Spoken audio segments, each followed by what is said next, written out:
আমি তো একটু আগেই বললাম, মুখ্যমন্ত্রীর সভা, সেখানে সবাইকে হাজির হতে হবে।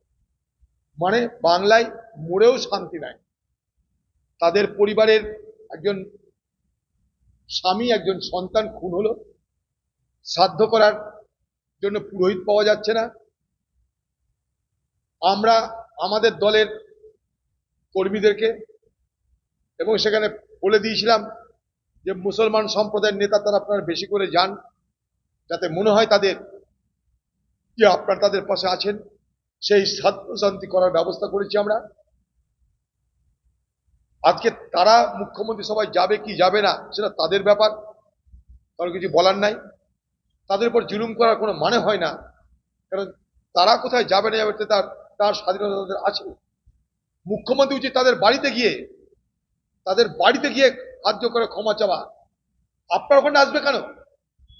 আপনার সরকারের জন্য তাদের বাড়ি হত্যা হয়েছে, তাদের বাড়ি সর্বশান্ত হয়েছে, তাদের গ্রাম সর্বশান্ত হয়েছে, আবার আপনার কাছে কি দিতে আসবে তারা? তো মরেও শান্তি নাই বাংলায়। মরার উপর খাড়ার ঘা মারছে বাংলার মুখ্যমন্ত্রী, তার নির্দেশে পুলিশ। মরার উপর খাড়ার ঘা, মরেও শান্তি নাই বাংলায়। কোন বর্বর দুনিয়ায় বাস করছি আমরা?